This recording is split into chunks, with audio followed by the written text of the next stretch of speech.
Queridos, graça e paz, é um prazer estar aqui falando com você para mais uma aula da nossa matéria de Teologia e Missão, ou Teologia da Missão. Na semana passada nós trabalhamos sobre a teologia no Novo Testamento e também demos ali uma caminhada nos Evangelhos e Atos dos Apóstolos. Hoje a nossa missão é observar a teologia da missão na teologia paulina. A gente vai discutir, debater sobre, de fato, se Paulo, o apóstolo, continuou a ideia da missão, tratou a missão com a mesma seriedade que os evangelistas, ou, de algum jeito, se a gente vai perceber se o apóstolo Paulo também continuou ali com o objetivo da missão ou da grande comissão que era da evangelização dos povos. Eu queria começar pensando o seguinte: é possível perceber na teologia paulina a consciência universal da missão. Ou seja, Paulo compreende em todas as suas cartas, na sua literatura, que o Evangelho de Cristo Jesus, a revelação do Cristo crucificado e ressuscitado, é para todos.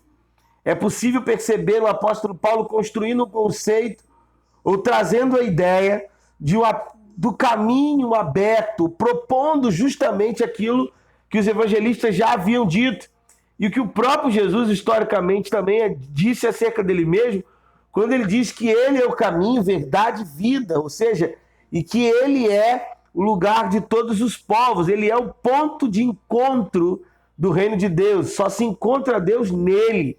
Então, nós percebemos aqui a primeira característica da teologia paulina relacionada ao conceito de missão que a gente tem tratado até aqui em nossas aulas. Então eu queria destacar primeiro isso: a universalidade da missão é presente ou está presente na teologia paulina. O Evangelho, Cristo, a salvação é para todos. Segunda coisa, a gente percebe na teologia paulina o conceito transcultural, ou seja, Paulo ultrapassa as barreiras geográficas, culturais e religiosas. A gente tem o célebre texto de Paulo chegando em Atenas, Paulo fundando a igreja de Tessalônica, lá em Éfeso, e muitos outros, Corinto, ou cidades gentílicas que tinham outros deuses, outros templos, outra filosofia, e Paulo compreende tal cultura, dialoga tal cultura. O que não dizer, por exemplo, da chegada de Paulo diante dos atenienses, a citação de Paulo dos filósofos atenienses, a observação de Paulo da devoção religiosa dos homens daquela cidade e, sobretudo, o respeito que Paulo tem em não criticar diretamente o possível pecado de idolatria daqueles homens, mas usar a própria filosofia, a própria cultura, a própria estrutura cultural daquele povo para apresentar um Deus desconhecido.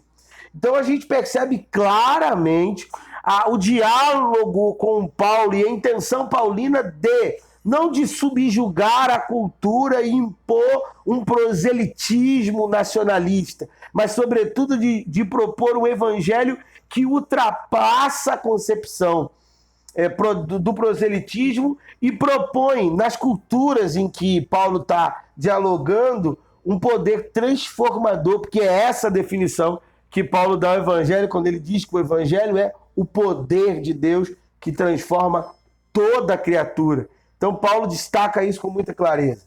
Uma nova realidade que a gente tratou na aula passada e está muito presente também na estrutura paulina é um novo conceito de reino. Fica claro para nós que Paulo funda ou traz consigo nas suas cartas uma ideia de uma nova comunidade.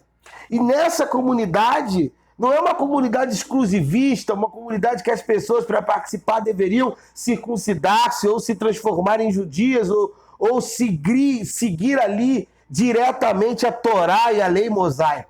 Mas, pelo contrário, Paulo vai dizer que em Cristo não há mais gregos, judeus, escravos, homem ou mulher, mas que em Cristo todos estão nele e todos são para eles e dele. O próprio Paulo vai declarar isso na carta que escreve aos Efésios, ao dizer que Deus é o Pai de todos, Pai de todos. Ou seja, há uma unidade, uma proposta de toda a família, tanto a que está no céu quanto a que está na terra. Então há um novo conceito de reino, há uma nova percepção. Essa comunidade paulina, ela não é uma comunidade judaica, ela é uma comunidade diversa, uma comunidade plural. Ela é uma comunidade de homens e mulheres de todas as raças, tribos e nações, devotos, ligados e apaixonados por Jesus. Uma outra questão muito presente na estrutura paulina é o quê? A missão de Paulo é central. Paulo tem um objetivo. O objetivo é ganhar pessoas para Cristo. Ele vai até dizer aos irmãos na carta que escreve aos Coríntios que ele foi imposto como obrigação pregar o evangelho. É como se ele não tivesse outra escolha a não ser anunciar às pessoas que Deus em Cristo se reconciliou com o mundo.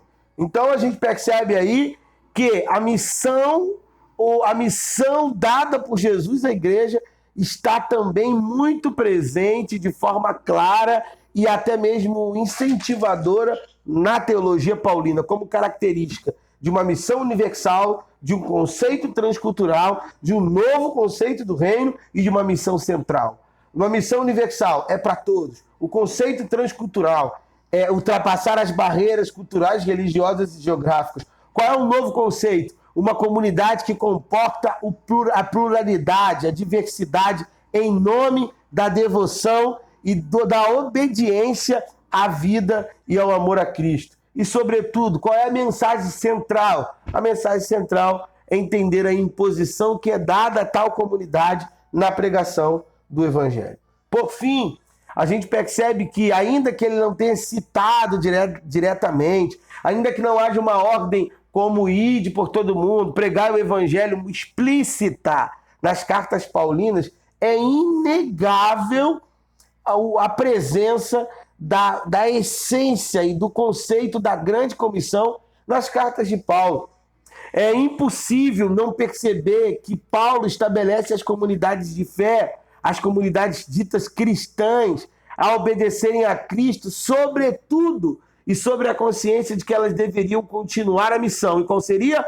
Propagar o Evangelho de Cristo. Ele vai constantemente, inclusive, alertar a igreja de Éfeso, por exemplo, no capítulo 4, a viver de maneira digna da vocação.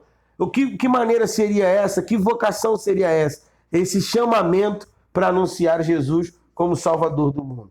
Nós percebemos isso, a ele ressaltar a cooperação dos irmãos em Filipe, ressaltar a lealdade dos irmãos em Tessalônica, ressaltar a verdade dos irmãos em Colosso, ou seja, assim em Paulo um incentivo para que essas comunidades, nos lugares onde elas estivessem, continuassem espalhando o evangelho. Não mais sobre um caráter proselitista, colonizador, mas acima de tudo, num caráter extremamente evangelizador, emancipador, tendo em vista o diálogo com a cultura, mas, sobretudo, o anúncio de que o Filho de Deus, Jesus de Nazaré, é o único mediador entre Deus e os homens. Então, a gente percebe com clareza o conceito de missão e a ideia de missão na teologia paulina. Assim, a gente termina o nosso vídeo e eu te convido a mergulhar nesse vídeo, a aprofundar ainda mais o conceito de missão e a entender, sobretudo, que a nossa missão não é colonizar, nem, sobretudo, promover nenhum tipo de proselitismo, mas é anunciar que só há um mediador entre Deus e os homens, a saber, Jesus de Nazaré. Deus te abençoe. Até a próxima semana, onde nós estudaremos a missão nas cartas gerais. Não perca, não deixe de ver esse vídeo, não deixe de se dedicar. Deus abençoe você e Deus te proporcione um tempo de crescimento e de estudo. Fique na paz e até o próximo vídeo.